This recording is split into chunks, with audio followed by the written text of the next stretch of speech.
¿Sabías que la codependencia podría estar presente en tus relaciones sin que tú lo sepas? Hoy hablaremos de los mitos y enfrentaremos las realidades de la codependencia. Te llevarás una nueva perspectiva que podría cambiar la forma en que ves tus relaciones más cercanas.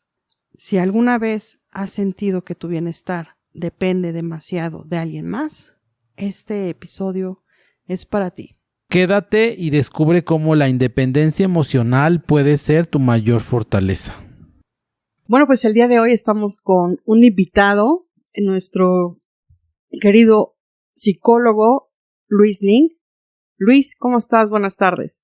¿Qué tal? Muy buena tarde, qué gusto saludarte, Noa. Aquí estamos, con el gusto de compartir.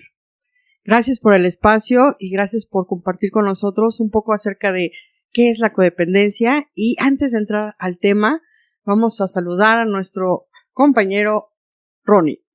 Hola, buenas tardes, buenos días o noches en donde nos vayan a escuchar. Es importante, pues hoy tenemos un invitado que he aprendido mucho con él y ahorita pues queremos presentárselos para que ustedes también pues lo conozcan, aprendamos juntos. Y hoy vamos a hablar de un tema muy importante y que en realidad el podcast gira en torno a este tema. Lo quisimos invitar porque es un psicólogo y está especializado en esta enfermedad que es la codependencia. Entonces, pues si quieren podemos empezar un poco, que el psicólogo Luis nos explique qué es la codependencia de una manera pues psicológica o de una manera más médica, para que nosotros podamos entenderlo y ya de ahí vamos desmenuzando poco a poco este tema que es muy importante, ¿no? Y gira en torno de nuestro podcast, ¿no? Adelante, Luis. Pues muy bien, gracias por la invitación y sobre todo siempre que compartimos opiniones, los especialistas, pues hay una serie de teorías y líneas, ¿no? Pero me gusta mucho a mí hablar desde una parte mucho más fácil de digerir. La codependencia para mí es una relación disfuncional, no con los demás, sino conmigo mismo. Y esta parte, valga la redundancia, de una despersonalización, de una falta de identidad por parte del individuo. Entonces, ¿qué pasa? Para que tú lo puedas entender un poquito, me gusta mucho dar este ejemplo. Cuando un bebé llora es porque tiene una necesidad no cubierta, ¿cierto o no? Cierto. Entonces, un bebé puede llorar por falta de alimento, por falta de afecto, por falta de, por frío, por algunas circunstancias. Entonces, lo que decimos es, hay que cubrir la necesidad para erradicar la conducta. La conducta es el síntoma que nos dice que el niño, el bebé, tiene una necesidad no cubierta. Y así escalamos a la infancia. El niño igual tiene necesidades y cuando no tiene las necesidades cubiertas va a requerir también de alguna manera cubrir esas necesidades. Pero el niño, a diferencia del bebé, tiene una necesidad más, la del juego. El juego es como este momento en donde el individuo empieza a hacer una interacción con su exterior y empieza a proyectar lo que hay en su mundo interno. Y para poder plasmarlo utiliza los juegos. Entonces este proceso es muy fuerte. De ahí nos vamos a la adolescencia. Si este proceso de la niñez, ojo, no tiene cubiertas esas necesidades, el niño va a tener unas conductas como el berrinche, tristeza, cosas. Entonces ya empezamos a notar que hay una necesidad no cubierta. ¿Por qué? Por una conducta disfuncional. Nos vamos a la adolescencia y es lo mismo, las mismas necesidades, pero ahí se agregan otras. La de la socialización.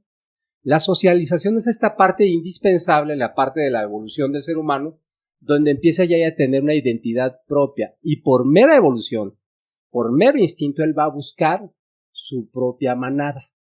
Es decir, papá, mamá, no me entienden, es que es un mundo diferente, es que están raros. Solamente dura 5 años y medio, por si ahí sí hay algún papá, una mamá que nos está escuchando, para que no se asuste. Dura 5 años y medio este proceso, pero este proceso es súper importante, porque ya el adolescente empieza a notar y a tener estos síntomas. Relaciones adictivas, ¿no? O dependientes, es decir, puede ser a sustancias o a personas o a conductas. Y ahí es donde viene algo que a veces no se observa. ¿Qué es la codependencia? Es una necesidad interior de revalidarme a partir del otro. Porque yo como pienso, ¿no?, que no soy tan importante, yo necesito que alguien me vea. Y ahí hay varias fases en la primera parte de la infancia. La despersonalización se da mucho porque papá y mamá no reconocían el afecto, o sea, no lo verbalizaban, no había contacto físico, no había contacto visual y no había reconocimiento de logros. Cuando esto no se da, el niño empieza a crecer con ciertos faltantes, ¿no? Y aparte, si en la etapa de 0 a 1 año y medio, 2 años, no hay presencia física, el niño también a nivel inconsciente crea una necesidad de verse en el otro. ¿Cómo sucede esto? Es muy fácil. El bebé interpreta que mamá es una parte, como si fuera tu brazo. Él no sabe que mamá es un ser autónomo, independiente. Él o ella se sabe como una parte de ellos. Y en este proceso, si no están presentes, empieza a tener miedo, porque él piensa, imagínate que ya no te ves, que te paras del espejo y ya no te ves. Hay una sensación súper incómoda de, caray, ya no existo. Entonces, ¿qué requiero para existir? Que el otro me valide, me vea, me reconozca. Esta es una parte.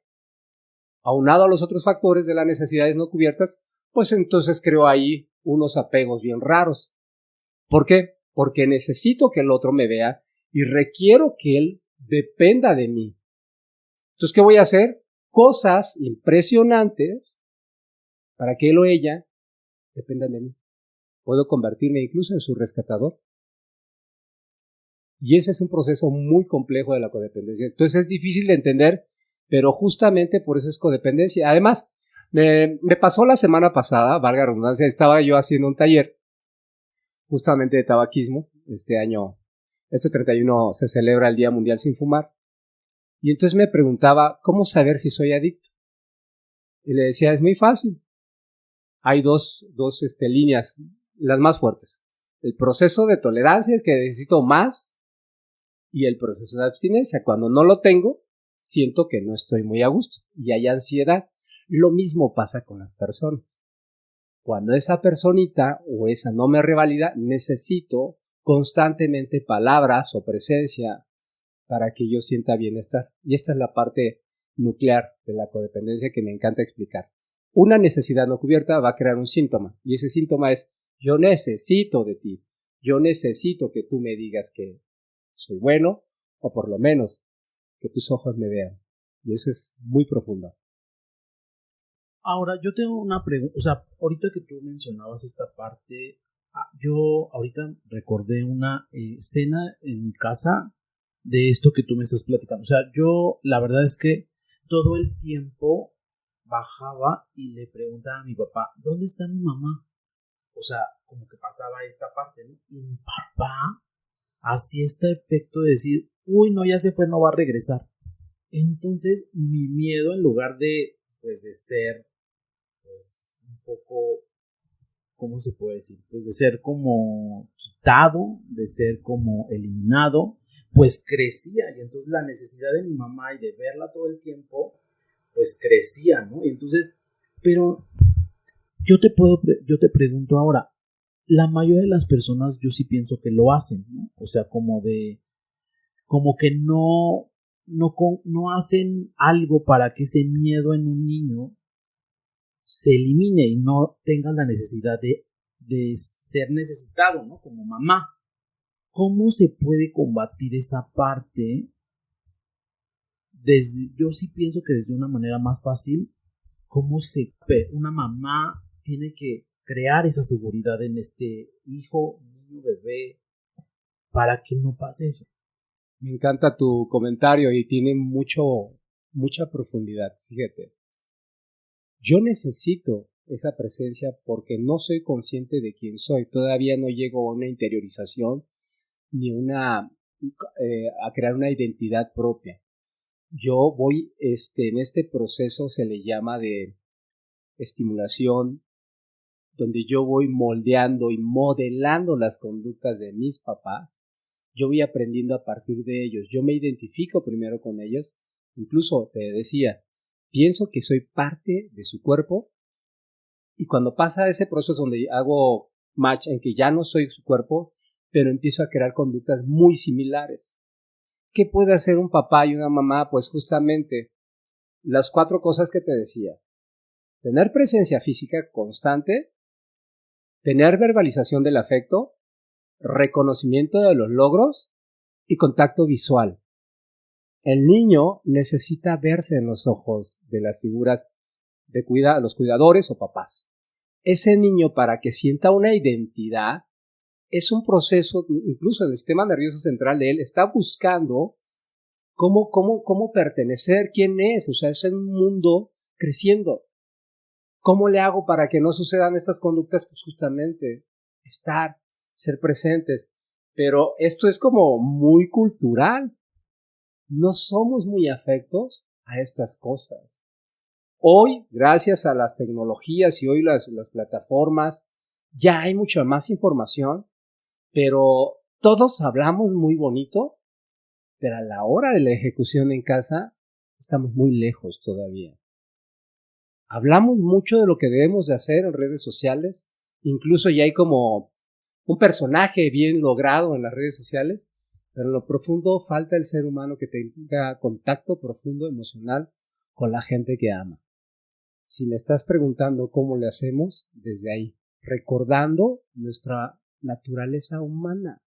Y los humanos requerimos otros seres humanos para conectarnos. Y desde la primera infancia el niño empieza a crear un mundo diferente a partir de saberse importante, valioso, parte, ¿no? Que es algo que a mí sí me gusta compartir. Por eso muchos de los grupos de autoayuda funcionan a medias, porque dan este primer placebo, que es el sentido de pertenencia. Y a veces hay una gran teoría que dice que el sentido de pertenencia es más fuerte que el de supervivencia.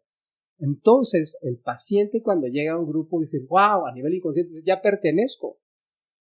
Pero si hablo de lo que me duele, me van a juzgar. Entonces, para no perder la pertenencia, no trabajo en lo que requiero para crecer y acrecentar mi espíritu. Pero eso es más allá, ¿no? Ahorita es como la parte ya del tratamiento de este tipo de conductas dependientes. Aunque no está en el DSM-5 tipificado como tal, sí hay bastantes rasgos de la dependencia a otras personas y toda la estructura del por qué. Entonces, pues volviendo a tu pregunta, ya me extendí un poquito, me encanta. ¿Cómo le hacemos para evitar esto? Pues justamente a los que están ahorita hoy en tu casa, si tienen de 0 a 7 años, de entrada, hazles saber lo importantes que son.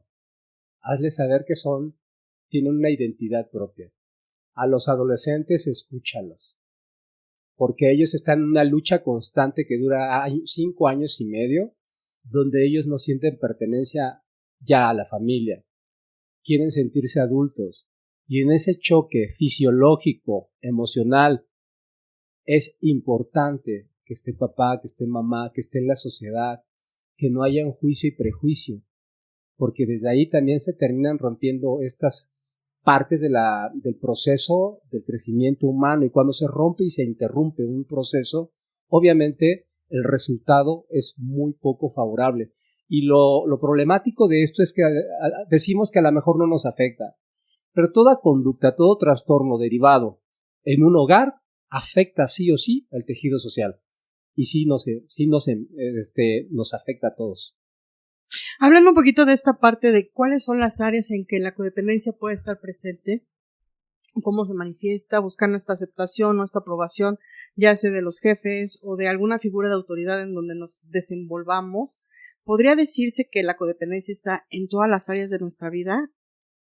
Claro, es que es como justamente lo decía, es como una adicción. A diferencia de la adicción, que es muy notable de sustancias, es muy notable porque hay un deterioro fisiológico inmediato y muy visible socialmente. La codependencia no tanto. ¿Por qué? Porque yo creo que estoy haciéndolo bien.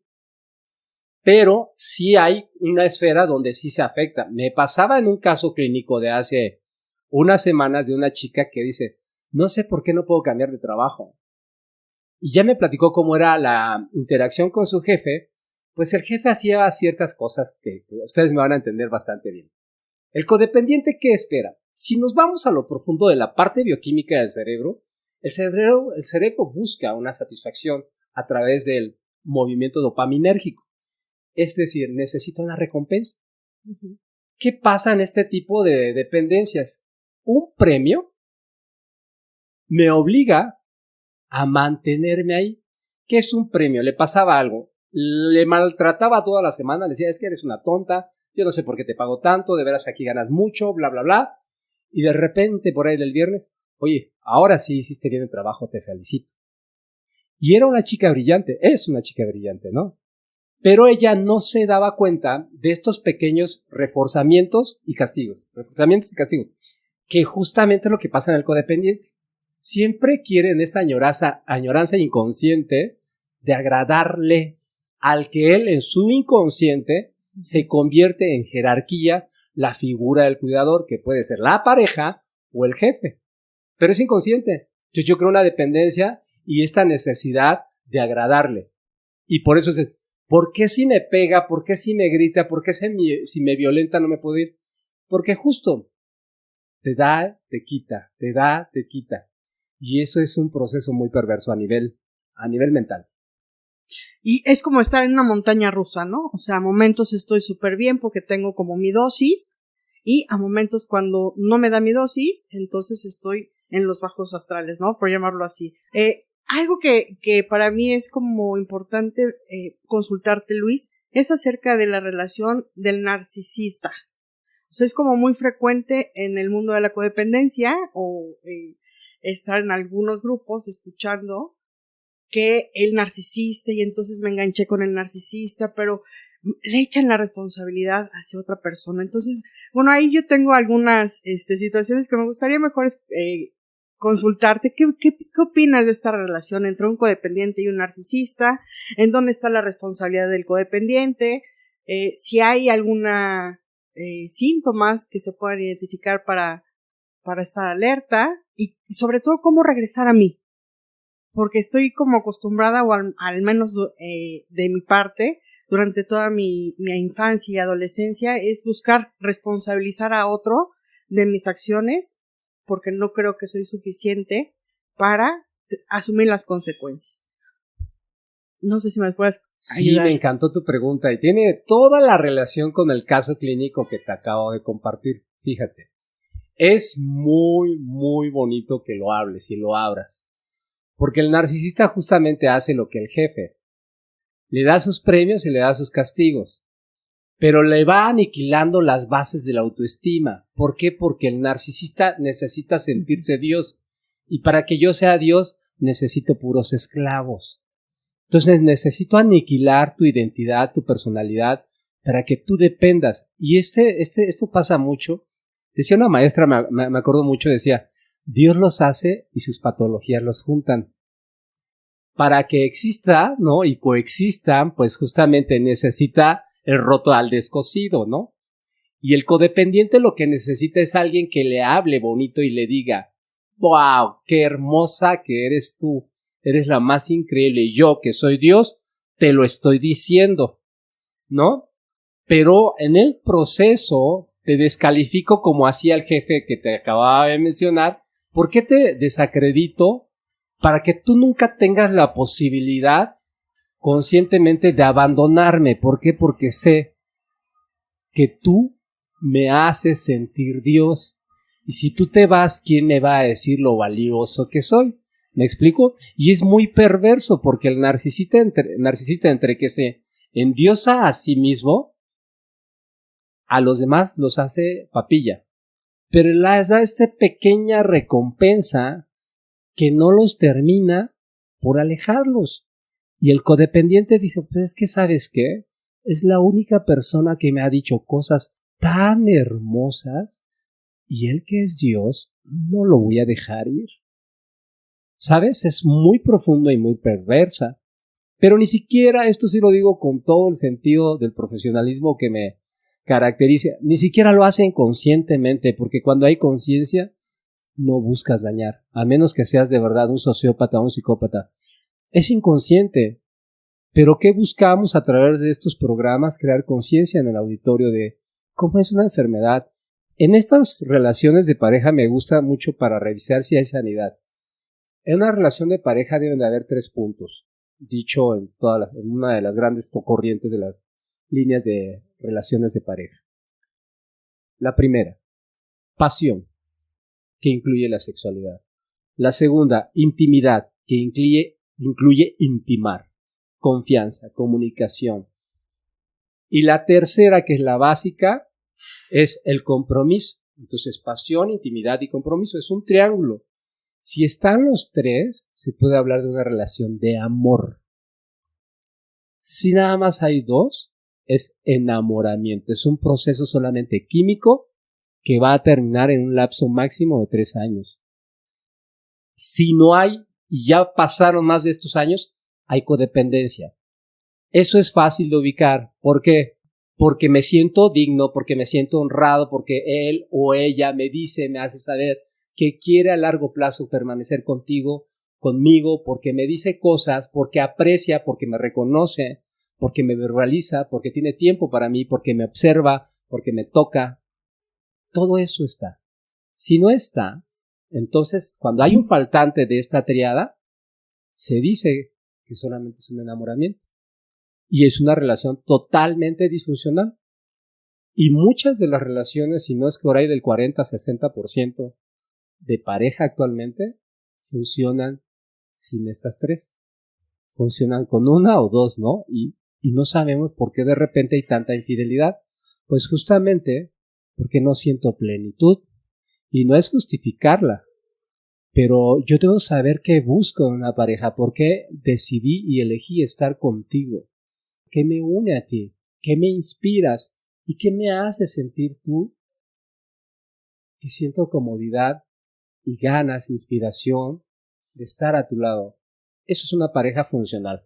La disfuncional es que estoy friegue y friegue hasta que me dé mi pedacito, mis 2 pesos de soberbia, ¿no? O de ego. Dame 2 pesos, dime que me quieres, dime que soy bonita, ¿no? Y así funciona. Es como muy impactante, ¿no? Ver, ahorita que comentabas, híjole, darle como una revisadita también a mis relaciones, ¿no? Cómo me estoy relacionando, desde dónde me estoy relacionando y qué es lo que estoy buscando en las relaciones. Ahorita hablando de este triángulo que se me hace muy oportuno, de repente pierdo el rumbo en las relaciones, ¿no? O le quiero exigir que me provea mi sentido de valor, ¿no? Y entonces, oye, ¿por qué no me has mandado un mensaje? ¿Por qué no me hablas? Las cosas están bien o están mal.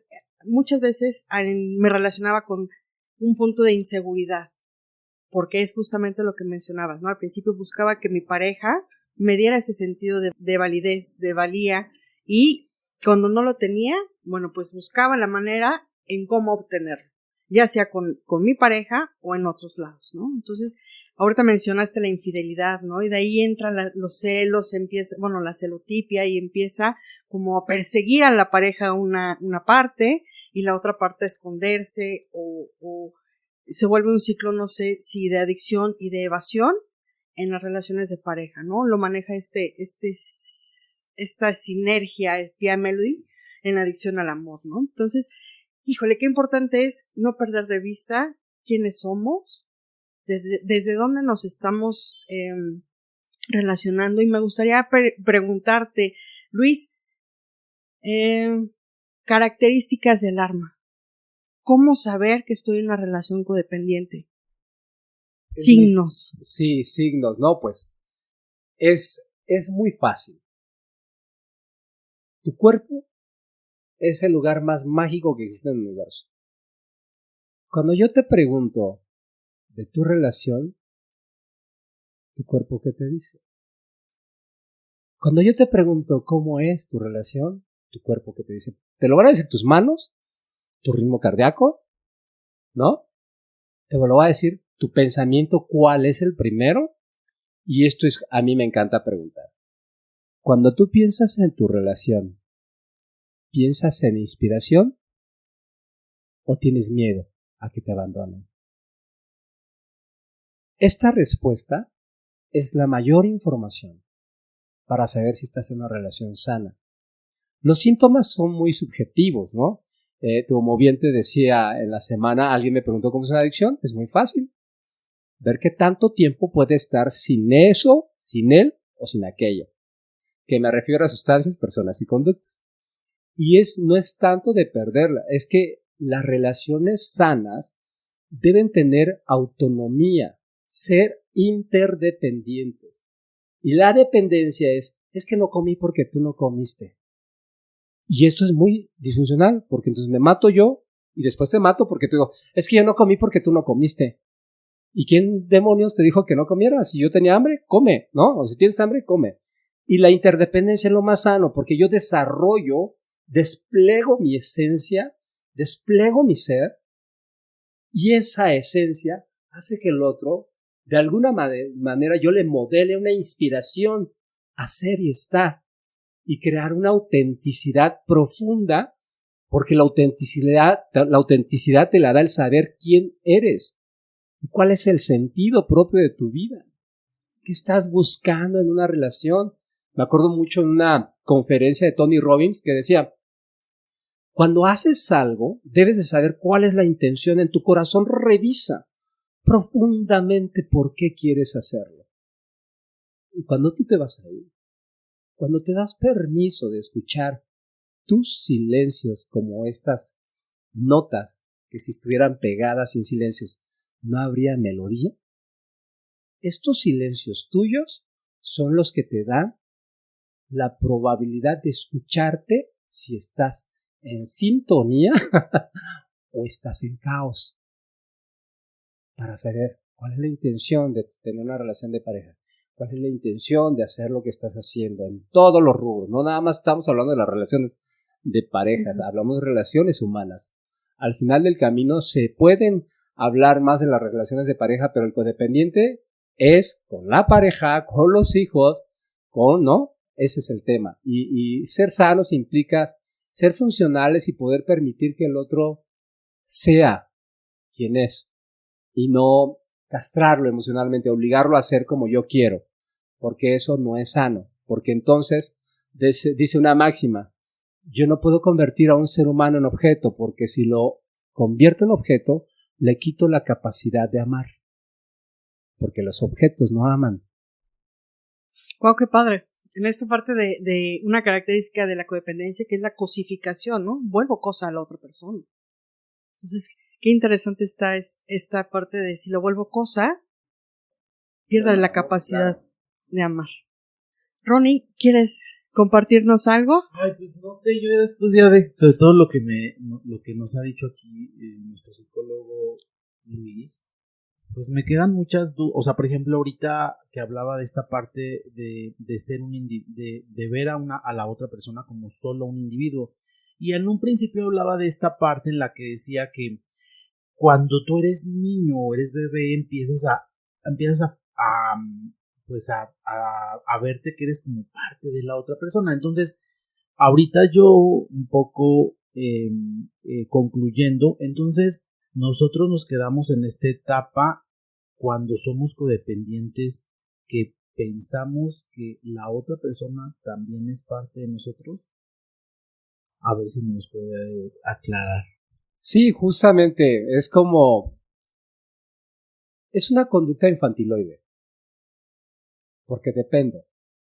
Infantiloide se habla en el término no de infantiloide por la disfuncionalidad. Dependo, porque psíquicamente no soy consciente de que soy un ser autónomo, único e irrepetible. Entonces, en este atorón, dependo y creo que él o ella o aquellos son quienes me validan. Me encanta mucho compartir los casos.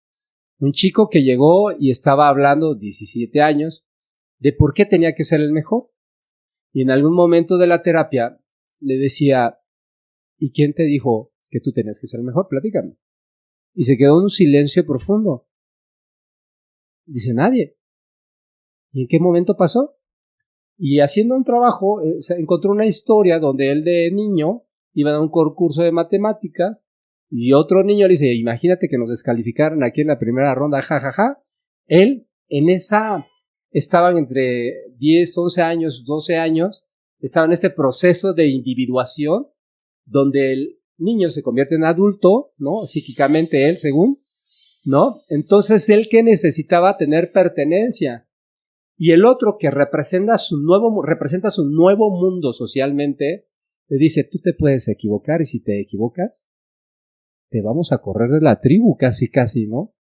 Entonces, ¿qué pasa? Activa su sistema límbico y ¿qué crees? Pues que efectivamente este muchacho no pasó el examen y se quedó la primera ronda siendo de los más sobresalientes. Cuando el cerebro se siente amenazado, que es el cerebro límbico, la zona prefrontal, que es tu zona pensante, queda fuera de órbita. Entonces solo tienes como instintos y respuestas instintivas, ni siquiera pensadas. Y mucho del instinto es la sensación, más no el sentido. Fíjate qué bonito es esto. A veces los codependientes viven de sensaciones, porque yo quiero sentirme así, más no de sentido, que es la profundidad del sentido de tu vida y tu existencia. Y eso hace una gran diferencia en cómo vives. Y pues regresando al punto, claro que sí es como un atorón en la infancia, porque dependo como si fuera mamá, papá, la pareja o aquel o aquello que me va a aprobar. Y pues yo siempre digo, ya no necesitas mayor aprobación que la propia. Porque en tu historia están los más grandes regalos del universo. Ahí están todas las cosas que has buscado, ni siquiera están en los libros. La gran verdad está en tu historia. Lo más profundo y importante de la vida está en tu historia. En tu historia están todas las respuestas que has buscado en los libros. Los libros solamente son justamente las experiencias de aquellos que las han plasmado, pero lo más importante es tu historia. En tu historia vas a encontrar todas las medicinas para sanar tu alma, todas las rupturas y las interpretaciones disfuncionales que pudiste crear desde una experiencia. Y una experiencia te regala la capacidad de decir, ¿qué quiero aprender de esto, no? Pero cuando eres niño no tienes elección. Pero siendo adulto, pues ya puedes como replantearte, reorganizarte, reestructurar. ¿De verdad es esto lo que vi? ¿De verdad estoy pensando que sí dependo de él o ella? ¿De verdad sí moriría sin ella? ¿Moriría de verdad en lo profundo? ¿O nada más le hago al drama? Y luego te das cuenta que sí, tu vida no depende de los demás. No hay aprobación más sana que la propia, pero en integridad plena de saber que tú fuiste diseñado para un propósito más grande. Lo decía Víctor Frank, ¿no? En su libro El hombre en busca de sentido. Te pueden arrebatar todo, menos la actitud con lo que vives. Y si tú tienes eso, que es la capacidad de ser auténtico, lo demás siempre será lo de menos. Podrás seguir avanzando. Gracias, Luis. Pues vamos a iniciar nuestro cierre. La verdad es que podríamos pasarnos aquí mucho tiempo platicando de este tema. Y bueno, pues ya casi se acaba este primer episodio. Y me gustaría que nos compartas alguna reflexión. Algo con que podamos, una vez que identificamos qué es lo que tenemos que hacer. Porque a mí me pasaba que cuando identifiqué que mi matrimonio estaba en una relación codependiente era porque ya se había terminado. Y quedaba el salvar mi vida. En esta búsqueda, en este camino que yo he hecho, bueno, pues he visto que hay muchas maneras diferentes de volver a encontrarse y contactar con uno mismo. Pero si hay alguien que nos está escuchando que está pasando por una etapa de ruptura o de cambios en su vida, ¿qué es lo que podemos hacer? ¿A dónde podemos acudir? Muy bien. Me encanta tu pregunta porque me llevó a una reflexión de una analogía que me encanta compartir. Una ocasión estaba un niño patinando con otro niño. Era una temporada ya a finales de invierno. Y en eso se rompió el hielo donde patinaban. Y uno de los niños cayó. Y entonces el niño empieza a irse por debajo del hielo y el hielo era una capa de 40 centímetros. Y no podía romper al niño para salvar a su amiguito, pero en su desesperación tuvo tanta fuerza que rompió el hielo y lo sacó. Y entonces para ese entonces ya habían llegado pues bomberos, ¿no? Personas, incluso algunos reporteros. Y un reportero se acercó al niño y le preguntó, ¿quién te ayudó a sacarlo? Le dije, yo lo hice solo. Y le dice, imposible. La capa de hielo era demasiado gruesa para que tú, a tu edad, pudieras haberla roto. No se pudo, no pudo haber sido. Y a lo lejos se acerca un viejito y dice, él fue. Él lo hizo. ¿Pero cómo? Pues es muy fácil. Nadie le dijo que no podía hacerlo. Y a veces nosotros traemos historias generacionales de que dependemos de alguien, porque alguien nos sembró en el cerebro que necesitamos tener, poseer, depender de alguien. En este amor romántico que, dicho sea de paso, es súper tóxico. Pero sí te puedo decir hoy que puedes amar, entregar sin depender, porque es el amor más sano, porque no obligas al otro a amarte, al otro lo dejas ser quien es en su esencia más divina y más grandiosa. Y eso es un acto de amor muy grande para él y para contigo o ella, ¿no? Esto es lo que me encanta de esta analogía. Nadie le dijo que no podía. A nosotros nos dijeron que sí teníamos que tener a alguien. Y hoy mismo les digo, quita eso. Pon ahí, ama y sé libre. Sé libre. La libertad es el derecho legítimo con el cual naciste. No quiere decir que no puedas tener una interacción, una relación interdependiente. Hago mucho énfasis, interdependiente. Que vamos creciendo juntos. Te inspiro, me inspiras. Te acompaño, me acompañas. Te ayudo, me ayudo. Pero no dependo, porque yo tengo una vida que vivir. Yo tengo un aire que respirar. Yo también tengo un aire que respirar y juntos podemos hacer y construir muchas cosas. Pero yo no dependo de ti porque entonces se vuelve tóxico. Muy bien. Gracias, psicólogo Luis. Ronnie.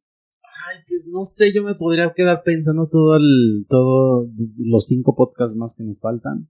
Pero pues yo lo que creo es que justo lo que ahorita un poco recapitulando lo que el psicólogo Luis nos dice, y es como, o sea, como el dignificar a la otra persona, ¿no? Desde ti y amarte, como cuando te dicen en el avión, se tira la máscara del oxígeno y pues primero póntela tú, ¿no? Entonces creo que es empezar por ti y ya después empezar a ver al otro, justo lo que decía hace rato, cómo poder pues cambiar cuando uno ya está en una relación pues rota o en una relación pues o sin relación, ¿no? Entonces yo creo que es primero mirarte a ti, empezar a buscarte, encontrarte, pues el poder superior o Dios o como le quieran llamar, también es importante encontrarlo y buscarlo en esta parte de buscarte y pues amarte, ¿no? Y empezar a amarte, que es lo más importante, porque creo que todo el tiempo nosotros nos fijamos en afuera, ¿no? Y cuando todo, hace rato también lo comentaba Luis, cuando todo lo tienes adentro, las respuestas a tus preguntas están adentro, ¿no? Y todo el tiempo, como buen codependiente, nos decimos me hizo, no sé qué, o sea, todo el tiempo es me hizo, ¿no? O todo el tiempo le echamos la culpa a la otra persona. Y creo que lo más importante es pues mirarnos hacia adentro y pues trabajar, ¿no? Y eso es muy bonito, la verdad, es que es muy bonito poder empezar a trabajar dentro de ti. Con eso comparto. Muchas gracias, Luis, por habernos aceptado la invitación. No sé si Noa quiera concluir con algo. Me queda una pregunta, Luis. ¿Infancia es destino? No. Por supuesto que no. Sería como, pues, cercenarnos nuestra esencia, ¿no? La infancia es algo que sucedió. Nadie te hizo nada. Todo sucedió porque así era perfecto. Pero el destino, tú lo eliges. Tú lo construyes o lo destruyes. Porque eres tú responsable de tu vida, no lo que te sucedió. Puede tener ciertas marcajes, ciertas experiencias dolorosas, pero si estás escuchando este programa, seguramente es porque estás buscando respuestas. Nadie se acerca a la tortillería a comprar panes, ¿verdad? Correcto. Estás buscando seguramente en tu corazón respuestas. Y no nada más aprendas, ejecuta las conductas que requieres para crecer. Porque de nada sirve que escuches tantos podcasts si en algún momento no cambias. Dice una máxima que me encanta por ahí: ¿de qué sirve que llores tanto si no cambias? Ese es el gran regalo, yo creo, ¿no? Para cualquier ser humano que esté escuchando este maravilloso programa, que yo de verdad agradezco que me hayan invitado y honro, porque finalmente ayuda a personas a escuchar y a escucharse, que es en lo más profundo el ser humano está buscando hoy en día. Muchas gracias, Luis. Y bueno, pues con esto compartimos. Y en la descripción van a estar, no sé si quieras que incluyamos tus redes, mis datos, si tienes con todo gusto. Sí, con todo gusto. Mi página es psicólogo Luis Link, L-I-N-G Ruiz.